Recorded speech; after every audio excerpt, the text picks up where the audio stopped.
Hi friends, and welcome back to The Period Feels. I'm Nadya, and I'm the CEO of August, and I'm joined by Neddy, the content director here at August. And Sam, the creative producer.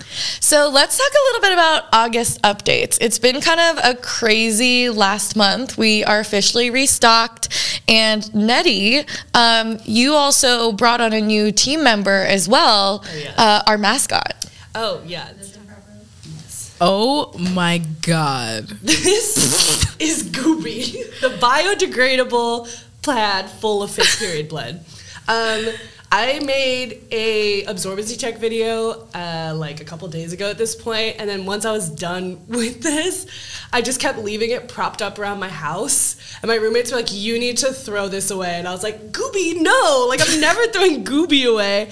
And he kind of like, he goobs, I don't know, he kind of leans on himself and he holds fluid. Like the fact that I've been throwing this around and like there's dancing videos of Gooby and none of the liquid has come out is also insane. Gonna toot the quality of goob real quick. Can I feel it? Yeah.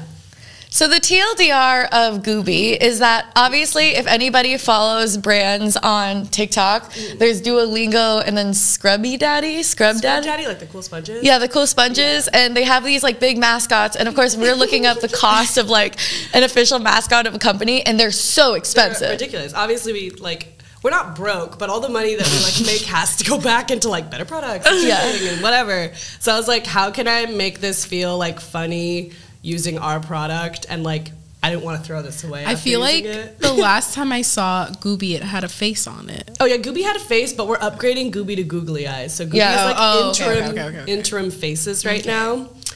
But yeah, Gooby is gonna go on some wild adventures. Think of Gooby like Flat Stanley. Flat Stanley.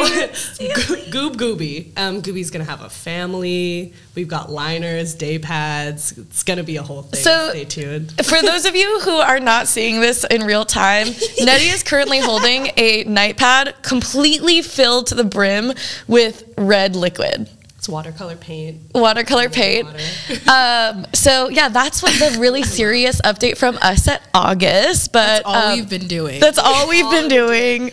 I literally, as I fell asleep last night, was like scripting content that I want to make with Gooby. So I'm very excited for this development. I think it really is, to your point, it's kind of a testament of how absorbent and leak-proof the pads are, which is like, I don't know how much liquid is in that thing, but Gooby's really holding it in there. Yeah, it's like 250 milliliters about. And I was like, these are designed for 80, but he's kind of holding it down. So he's holding it down. Look at him. Yeah, Gooby's thick. I literally went to Michael's at 9 p.m. last night, and I sent Neddy a picture because they're sold out of googly eyes. Like the whole aisle is empty. I think that's because of Everything Everywhere All at Once, though. For anyone that's seen it, there's like a whole running gag about googly eyes. So I'm like, I can't imagine any other reason that googly eyes are sold out. Yeah. We could talk about Gooby forever, but as you know, we build every episode of this podcast around a question for our community. So let's hear our one for this week. Hi, I'm Heather. And I'm Maya. I'm 30 years old. And I'm 7 years old living in Las Vegas. My question for August is, what happens to your period when you start the menopausal transition? I'm curious about how menopause affects your period. Can you give us more details and insight on menopause and periods? Okay, so menopause. I will say, obviously, I have never experienced menopause myself. I still get a period. But to me, menopause is something that I've always been really fascinated by because it's so intertwined with the stigma around periods. But it's also something I feel like I know nothing about. Like my mom hasn't gone through menopause yet, but she talks about going through perimenopause a lot. What do y'all know about menopause? I feel like I'm cheating because I actually did a lot of Googling before this episode, obviously, but prior to that, not a lot, I'm gonna be honest. My aunt is going through menopause right now. I don't really know much about it, but I know what my mom tells me, and my mom and my aunt are really close because they're around the same age. And my mom got her shampoo because she's losing her hair, which I didn't know that was a thing that happens. But all these other symptoms that she's getting, hot flashes and stuff like that. So my mom is getting her all these vitamins and all these hair products and stuff like that. But I don't really know. I didn't know you lose your hair. wait a minute, like that's so scary. That is wild. It's kind of funny because when we talk about getting your first period, like so much of what we do at August is wanting menstruators to be prepared to get their first period. And here we are as period educators not knowing what the fuck is going to happen like in a couple decades when we all hit menopause. And obviously when I heard that we were going to be talking about menopause, given the question, there was one person I really wanted to bring on the podcast, and that is Stacy London, who we know if you ever watched What Not to Wear. Did you guys watch that? Yes. Religiously. And she taught me about style. She used to be the host of What Not to Wear and is now the CEO of a menopause personal care brand. But something that I really love that she talks about is how when we hear about menopause, it is really scary, right? Do I lose my hair? Like my skin feels like it's crawling. But she talks about how that's why it's so important to be prepared for it. And it's not about scare tactics, it's about prepare tactics. And I feel like that resonates a lot with what we do at August too, right? I'm curious, like what are the big questions you two have about menopause yourselves? I feel like it's truly all of them, just because of like the specific age difference between me and my mom. I feel like I was going through puberty while she was going through menopause, and both of us were literally just being insane, and no one told us like, what was going on. Like, we were just fighting and whatever have you. And I feel like it was a missed opportunity for like, I think that it was more of a like, I'm dealing with this, I'm gonna just like, you don't want part of this. And like both of us kind of like otherized our own experiences, and like instead of leaning in and kind of talking about what was going on. So I feel like the questions that I have about menopause are like, it's extensive. It's like, when does it start? What tips do you have? Like, what is the worst symptom? What is something that you can very easily deal with? Like, what are your tips? Like, it's truly everything. I'm going in totally blind today. Yeah, I think I have the same questions. I'm also this might be a dumb question, but I'm just like wondering like what exactly is happening? Like what, like scientifically, like what is going on with your body that like this is happening? Mm-hmm. So just like the basic questions. I'm like, so basically all the questions, all the Every questions. single question. Like that one right Yeah. there. So this is obviously, I think, going to be one of many episodes we do about menopause. But yeah, let's dive into it. I'm sitting down with Stacy London, and we're going to talk a little bit about all of these questions that we have and hopefully get to a better understanding of what to expect. So here we go. Hi, Stacy. Hi, Nadya. How are you? Good. I'm so excited for you to be here. I'm thrilled to be here. First of all, I just want to hear, in your own words, like, what is State of? Well, it's State of Menopause. Yeah. That's the actual name of the company. And we're a personal care and lifestyle brand, really, that wants to sort of help in terms of acute symptomatic relief. One of the biggest things that I found going through menopause was that if you couldn't take hormones, which I couldn't, some people choose not to, some people can't afford to, there were not very many over-the-counter, FDA-approved options for any of the symptoms that I was experiencing. So I wanted to I started beta testing for this brand before I acquired it and made it its own company. That started with certain products that were very helpful. And now if you go to stateofmenopause.com, you can see what symptoms we're solving for right now. And as we create new product, we will continue to add to that gallery of symptoms for you to be able to choose what works best for you. The second biggest thing I guess I felt when I was really in the midst of perimenopause was that I didn't really have very much agency to make choices. Part of having agency, I think, in menopause is real education around it. And then you know what your options are and you can choose what is best for you. The one thing, anybody who gets their period knows, everybody is different. The way we experience our period is different. The way we experience menopause is different. And bioindividuality is a big, big factor here. So we wanted to create a company that helps educate, that provides solutions that are affordable for anyone experiencing menopausal symptoms, and that could be surgical or medical. And certainly also we talk a little bit about the gender non-binary issue of menopause and how that kind of can fly in the face of somebody's identity and how to manage that in a way that doesn't sort of make you feel like your gender has to be associated with this transition. So yeah, I guess that was a really long-winded answer. We are an acute symptomatic relief company. That is really the goal, and very excited to work with other companies in the menopause space as well. There was just an article in like glossy.co about the menopause market is heating up. I'm like, yeah, no pun intended. We're all pretty hot. But even that excites me because we're finally, seeing like more consumers interested in this space, companies really rising to the occasion to meet the needs of this community, and I feel really honored and lucky to be a part of that movement. Yeah, I think, touching on the need for more education around menopause, that's something that we see a lot even in our August community is, we are primarily a larger community that skews younger.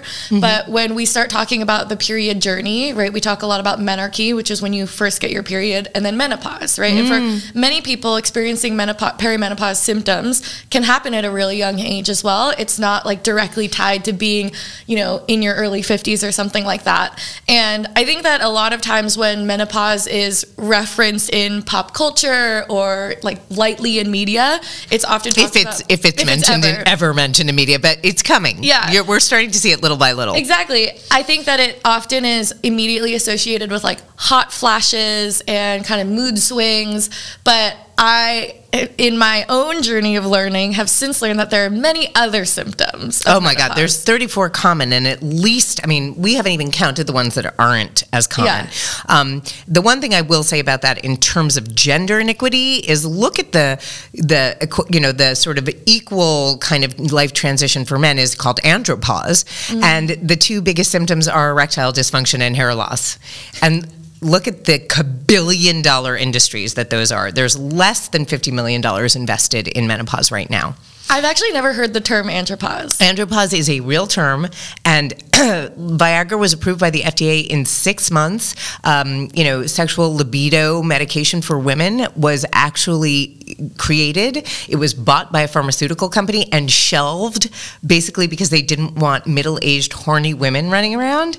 The person who founded Addy, which is a female Viagra company, won the product back after selling it and did not have to return the money. And she's Cindy Pink, CEO on Instagram.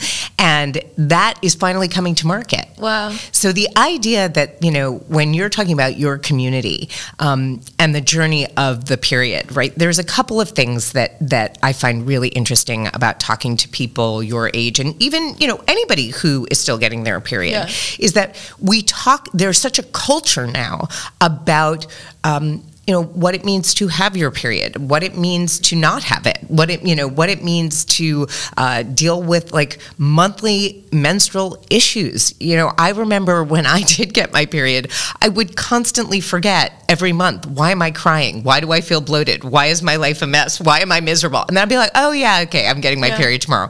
Just the way that I would forget every month to me was kind of amazing. But the most interesting thing that I've recognized about menopause isn't just that it is a collection of weird symptoms that makes you feel weird and seem weird and feel like you've had a loss of identity and agency. It's really that it is actually a natural life transition, the same way having your period is. And, we celebrate our fertile years, right? That's really what our at our base level, the kind of prized possession of youth that we're always kind of talking about, like, she looks so good for her age, means like she had enough work done to look good. You know what I mean? Like all of those things that sort of are about why we prize youth now, as opposed to kind of the biological sort of underpinnings of that, is really interesting to me, because youth is really about fertility. And when we start thinking about the fact that we are no longer biologically fertile, that's where that kind of internalized shame around being past your expiration date comes from. It's certainly why the opposite sex is less interested in us as we age, right? Because I think that has to do with the underlying need to procreate. Yeah. And, that we're somehow not as useful in society is a very antiquated idea. I mean, you don't have to look at any woman very hard to see that her contribution to society is not based on whether she has a child or not. Yeah. Well, and I think you know, the idea around what womanhood is, or the use of women, is absolutely confounded in the stigma around periods and menopause. It's really interesting, though, to hear you talk about the symptoms of andropause, because, you know, erectile dysfunction and hair loss, what we talk a lot about with August is the tampon tax, and how in the majority of U.S. states there's a sales tax on period products, considering them non-essential goods, but things that are medical necessities and don't have that tax are Rogaine and Viagra, which are hair loss and erectile dysfunction medication. Just to be clear, we all know who, you know, works at the FDA. They're old and they're white and they're men, just to be clear. So that is like, that makes a lot of sense. Makes a lot of sense. It's also why pregnancy is called a pre-existing condition by the FDA. It's also why menopause is designated as a disease by the FDA. Wow. So we have a lot of reframing to do and a lot of legislative work to do, because I don't disagree with you.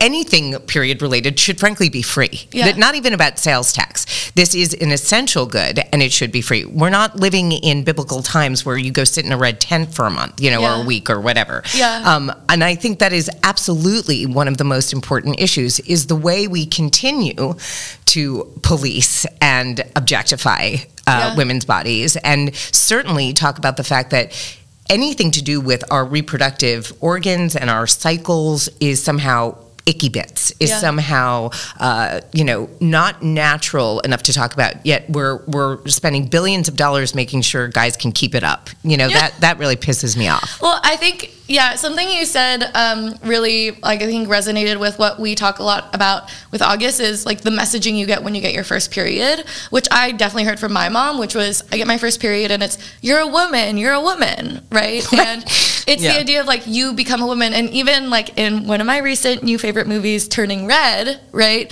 Turning Red, which is the animated Disney Pixar movie. And there's the moment where the mom is like, oh, she's getting her first period. You're growing up, you're a woman. And I think something I studied a lot in school, actually, in trying to understand like the period stigma and how it's related to patriarchy, is that, you know, in our patriarchal history, when you think of womanhood, it's linked to being fertile. Right. And the use of women in a capitalist system is thinking of the woman's body as a machine. Right, and also as an object. As an object. Right. And that, like, the object or machine of woman is about production, right? So even in The Red Tent, right, which is, The Red Tent is actually a book. It's a great book. A great book, which I think is kind of really, is fictional, but it really has that tone of, you know, what does history look like in biblical times when, you know, at its core, women are seen as production machines, right? And the value of women is based off of the amount of production that they can make, which is how many kids you can have in your lifetime.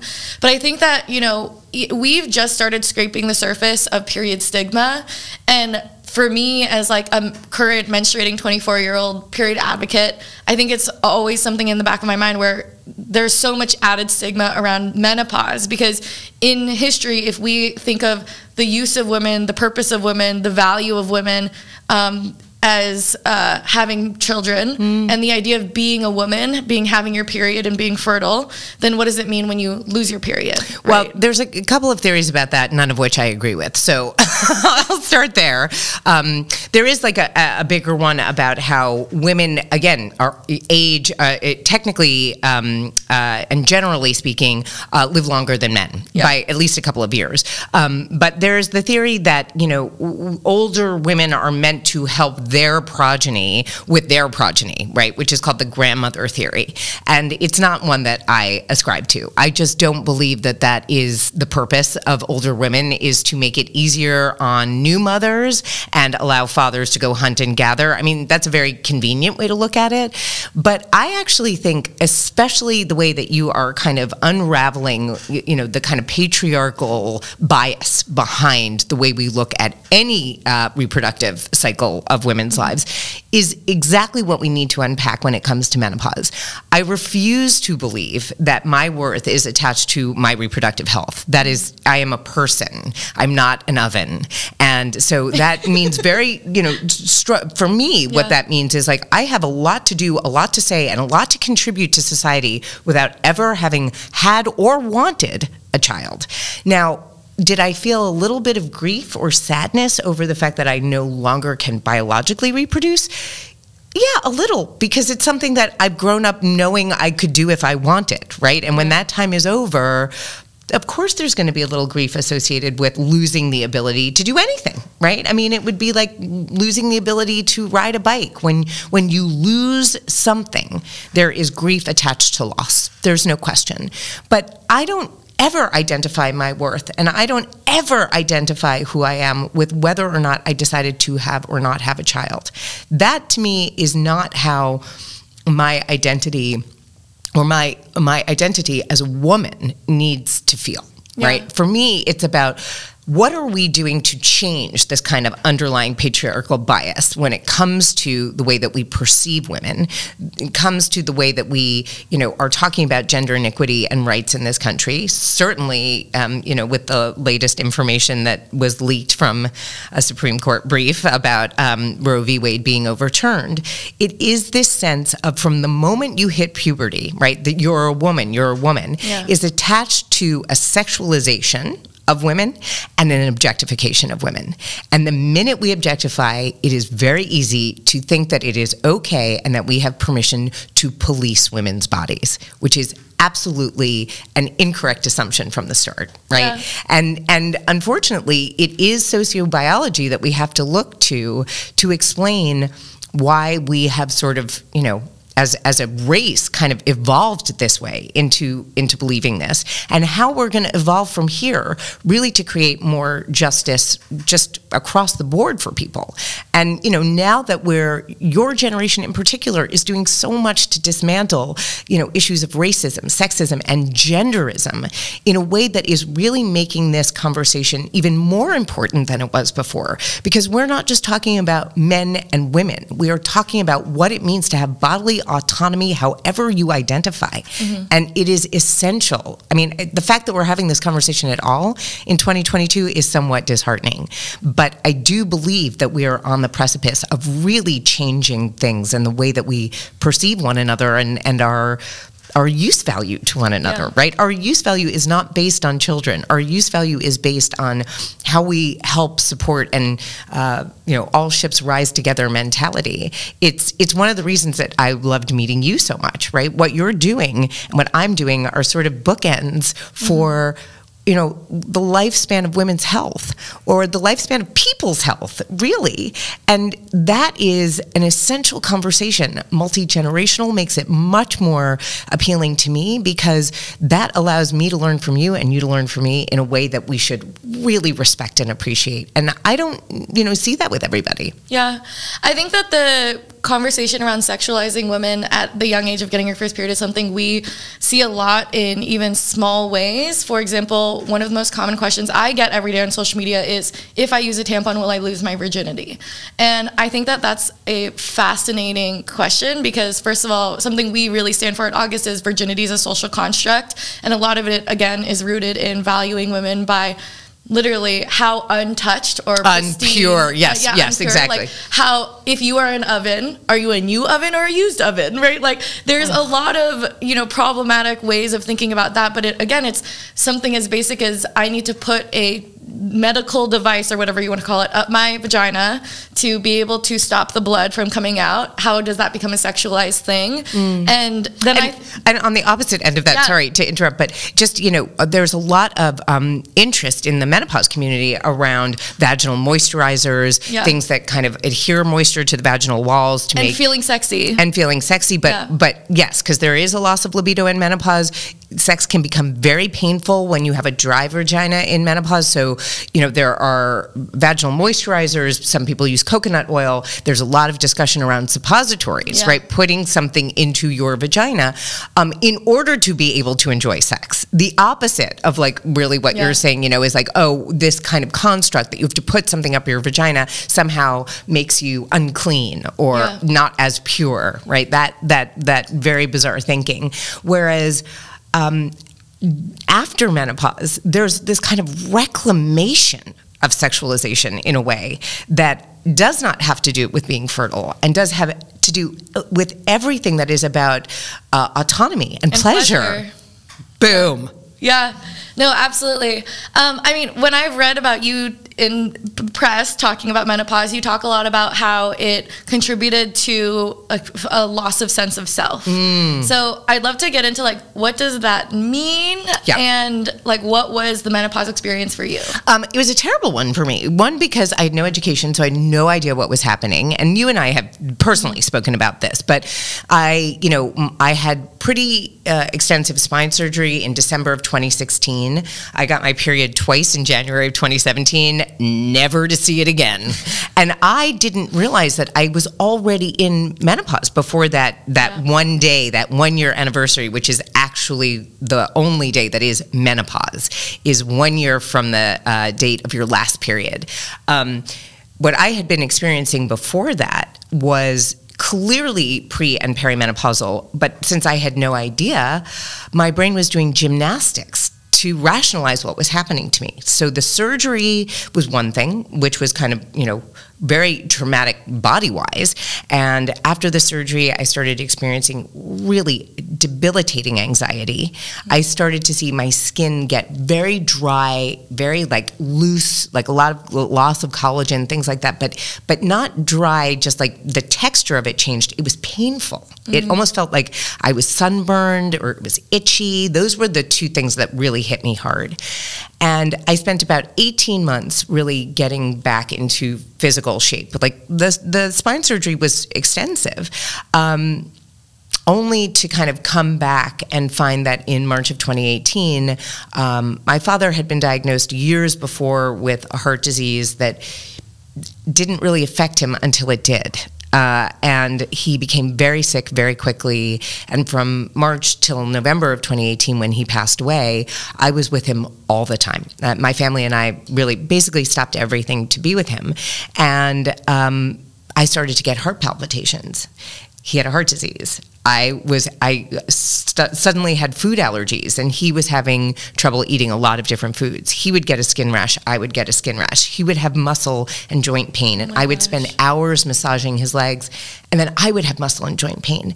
And I thought, oh my God, this is like the physical manifestation of grief. This is the physical manifestation of fear of loss.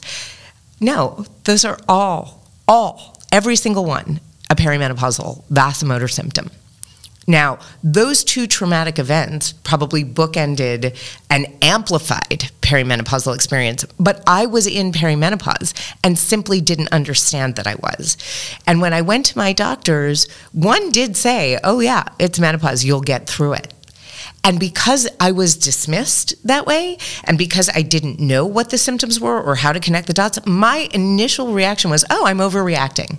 If it's menopause, can't be that bad, right? Because it was like, you'll get through it. Really? Generations of women have been white-knuckling their way through hell? That is just unnecessary. Like, why make people suffer? Why not educate them and explain why there is discomfort both physically and emotionally at this stage of life? Even knowing that impacts the experience and changes that discomfort into something else. And for me, part of my mission is to transform what we see as something bad, as something, to grieve, or the loss, as an absolute opportunity. It would be one thing if we were dying at 60, but we are dying in our 90s, even into our hundreds. That means if you are experiencing menopause chronologically around the age of 51, you've got another life in front of you, another 50 years possibly in front of you. So how does menopause become a normalized, natural transition that allows for people to go on and lead incredibly rich new lives? We don't live in a linear fashion anymore. We don't go to school and then get a job and then get married and then have kids and then get another job and then move to the suburbs and then retire and die in Florida. Like, that doesn't happen anymore. We don't do that anymore, right? We eat differently, we date differently, we work differently. I'm on my 4th career, and I am about to be 53 years old. Like, I got at least another one in me, and I got a few books in me. Like, I don't want to be told you're done because some cultural bias tells me that I am. Yeah. Fuck that. I love that. I love that. I have so many things, but I'm curious on how we're doing on time really quick. Oh, we're okay. We're okay? We're at 22. Okay, we're at 22. Okay. One of the things that I really wanted to ask you about, actually, with State of, is it's State of Menopause. It's State of Menopause. Okay. One of the things I wanted to ask you about with State of Menopause is, I know that one of the first things you did in your new role as CEO was take out a lot of the gender exclusive language and make it super gender inclusive. And that's something, obviously, August really stands for as well, is having period care that's made for anyone who menstruates regardless of gender. But, you know, I often feel really grateful that we're working with a young audience, because I always think to myself, oh, well, it's easier for them to adopt gender inclusive language because the concept of gender being a social construct is one that they're more open to. Of course, because part of it is that they haven't lived decades oppressed by gender as a social construct, right? It is part of our daily life on a lot of campuses or classrooms to walk in and introduce yourself with pronouns. Right. But I think that for us, like, it doesn't as much feel like a radical thing for us to be gender inclusive. Right. But for a lot of people who are Gen X and above, when I talk to them about gender inclusivity, the idea of sex and gender being different things are completely preposterous. And it takes a lot of conversation and, like, change of beliefs to get to a gender inclusive place. Well, it didn't take me a long time to get there. What about your audience? Well, there's two things to that, right? Yeah. So what I want to say is, you know, first, obviously, when I acquired this company and became the CEO, it was a very big thing for me not to think solely about the generation that is now experiencing menopause, or even the generation previous to Gen X, the boomers, let's say, who are still experiencing post-menopause, right? It was very important for me to create a company because there have been no menopause companies that, you know, have existed for a very long time. We're all, you know, the oldest one I can think of, it started in 2016. Most really kind of were conceived of in around 2018. These are new companies. We are modern companies for menopause, which has never really been addressed at this scale, right? We are talking in less than 3 years, 1 billion people will be in menopause. That's 12% of the Earth's population. So we need to keep that in mind. Yeah. And I think it is really important that as we are educating those of us, like, I think I will be the last generation with internalized shame about this natural phase of life. I really believe that, because your generation, right, which is a couple away from mine, is bringing up a newly kind of a new way of speaking. I don't want to say newly enlightened, because I do not in any way want to say that the fight between men and women for women to have equal rights isn't important, right? One of the things is that I very much believe and understand in the kind of suppression of women's autonomy,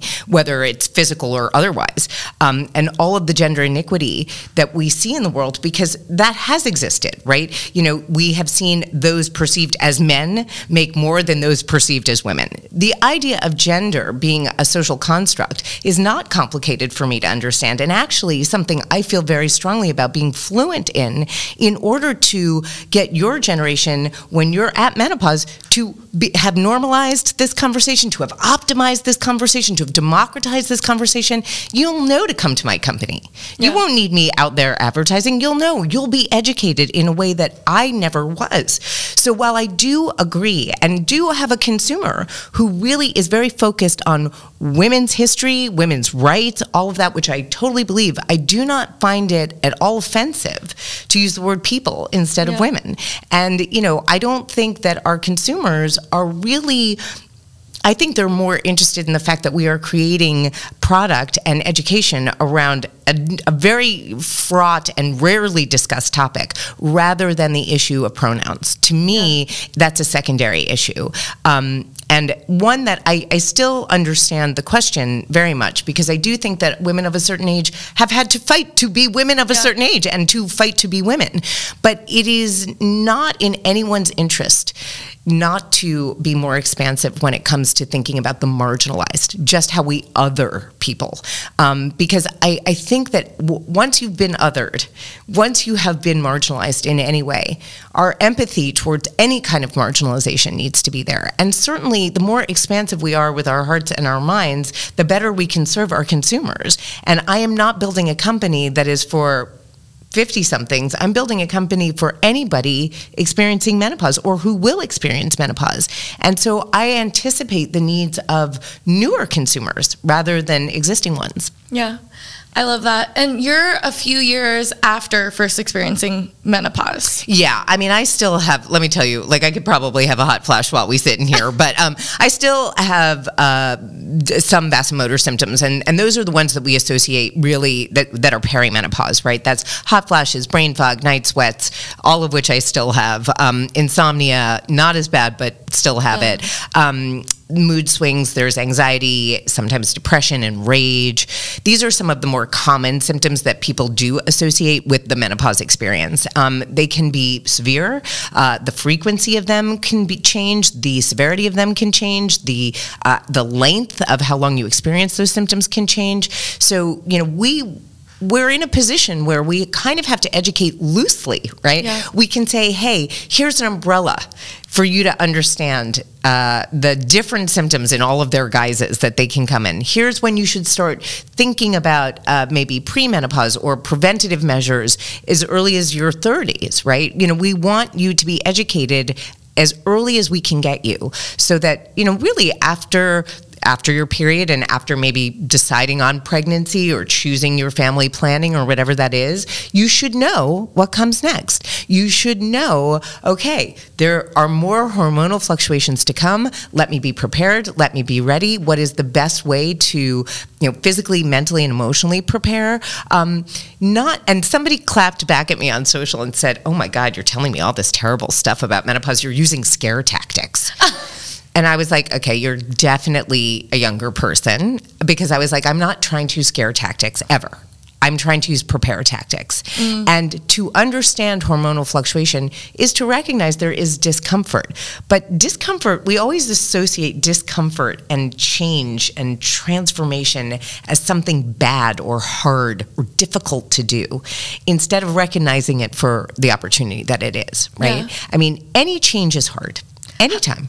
How long will the symptoms around menopause like potentially last? Like for you, they can last for a third to a half of your lifetime. Hello, because we're not dying young, right? So if you are coming to this chronologically, yes, it could be a third to a half of your lifetime, and perhaps even more if you arrive at menopause in a different way, either a radical hysterectomy or an oophorectomy, endometriosis, PCOS, all of these things, or medical menopause from chemotherapy, or like tamoxifen for breast cancer.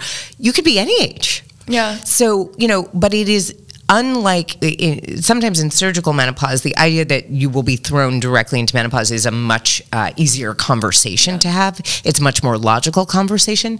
But when it comes to medical menopause, your oncologist, for example, is not there to cure your medical menopause. They're there to cure your cancer and keep you alive.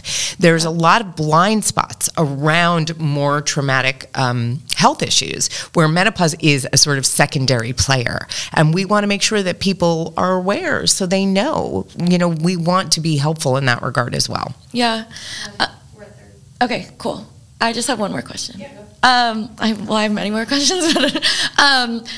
One of the things that I really struggle with when I think about the strategy of how we break period stigma and menopause stigma is like this double-edged sword of being really open about the symptoms of anxiety, like rage, pain, and it's kind of what you mentioned, like the pushback on scare tactics of, I completely empathize with, like, when I hear about menopausal symptoms, like, I feel nervous, right? Because it's like, it is a hard thing to go through. And I think a lot of people who see my content where I'm like, this is the blood clot that just came out of my vagina, their reaction is, oh my God, that's going to come out of me. That's terrifying. Yeah. I mean, listen, I remember being a little kid and thinking, oh, I don't want any blood coming out of me. You know what I mean? Like, that can't be good.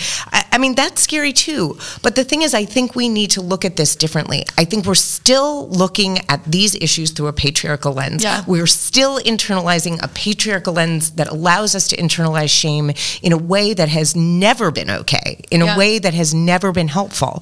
And I'm not trying to suggest that if I tell you what my menopausal experience was or the general symptoms of menopause, I'm not saying you will experience that, but I would much prefer to know that it's a possibility rather than think, oh my God, I need to be on antidepressants and anti-anxiety medications. Maybe I did, but I didn't want to treat the problem. I wanted my doctors to treat the person. And the way that that really would have benefited me is to have been able to be my own advocate with my doctors and say, hey, look at my age, look at where I am, let's do a hormone profile, let's do all the blood tests necessary, and let's figure out the best course of action for me.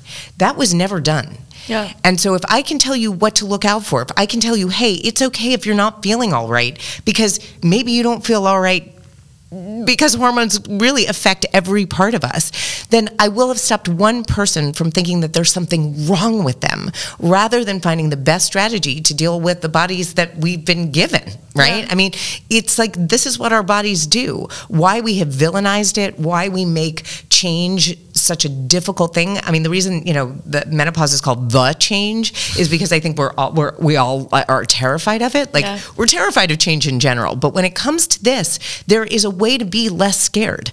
And less scared is about prepare tactics. Less scared is about absolutely being able to put the pieces of the puzzle together, connect the dots through education, and then be able to make your own choices. That is the definition of freedom and autonomy. Yeah. Well, and I think that the other component of it is changing the white supremacist patriarchal narrative that labels things like mood changes, pain, vulnerability as weaknesses. Right? Of course. We talk about this a lot with August, which is like, talking about period pain in the workplace, right? Like, or even like, I think about this in the conversation around mental health, like talking about having borderline personality disorders. It's not a weakness for me to have hormonal changes and mood changes. That doesn't mean I'm less credible as a leader. It means I'm human. Exactly. And I think that's a huge part of changing the conversation, because a lot of the symptoms around menopause, I think historically have been labeled as hysteria and like dismissed. And mental health, right? I mean, real mental health issues. And listen, this is the thing, right? Especially if you have been diagnosed with some kind of mental health issue earlier in life, that is going to impact your menopause experience. Because, look, I have had anxiety and depression in my life way before I got to menopause. Menopause amplified those things for me. And, that was what was upsetting to me, was that it was like, if I just said I was anxious to my doctor, there is more than one option, right? Medication is great and can be very helpful in certain times in your life, in certain situations, but I wanted more options. I didn't want to feel like the only way to feel better was to take a pill. I wanted to understand my situation so that, one, it allowed me the autonomy to say, wow, okay, I don't want to take medication. I want to recognize what's happening when it's happening and realize this is a function of my hormonal changes, and be able to say, wow, okay, I can manage that because I understand why it's happening. I wasn't given that option because I didn't know that it was even part of what was happening to me. Yeah. So, I don't think we make progress without education. I don't think we make progress without allowing for new ideas. And that includes, talking about sort of women's rights and people's rights in terms of opening that gender conversation, opening the race conversation. I mean, when I go down the rabbit hole of menopause and issues, you see that it is not ageism is sexism. This is about, how we are othering any other gender that isn't, or race that isn't a white man, right? Yeah. And when you look at racism in terms of menopause and healthcare, it is astronomical what is happening. The rate that black women have radical hysterectomies, I think, is 3 times the rate of white women. And that is simply because black women aren't treated well. Just rip it out. Let's not even think about it. Let's just get it out. And we wonder why people of color are so distrustful of the healthcare system in this country. And you go down the road even further when you get to ableism and mental health. These issues should not be up for discussion. We should be they should only be up for discussion in the ways that we are trying to make things better for everyone. And my argument to everyone here would be that the more marginalized the community affected by your periods or affected by menopause, the more marginalized within this marginalized community, within these marginalized topics, we can accommodate for, everybody wins. Everyone. Yeah. I think that is the perfect place to wrap up our conversation. Final question, where can people find you and learn more about your company? Well, thank you very much. You can go to stateofmenopause.com. You can follow us on Instagram at shopstateof. Facebook, I think, is the same thing.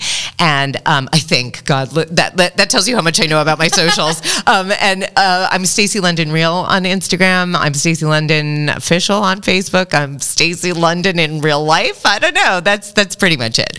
But we are really excited to start doing some in-person events. We're really excited to partner with some exciting companies, and we're really excited to bring you new product that is all about really alleviating symptoms that can get, that can get in the way of the quality of your daily life. That's what I hope for this company and for our products. Thank you so much. Thank you. Yay!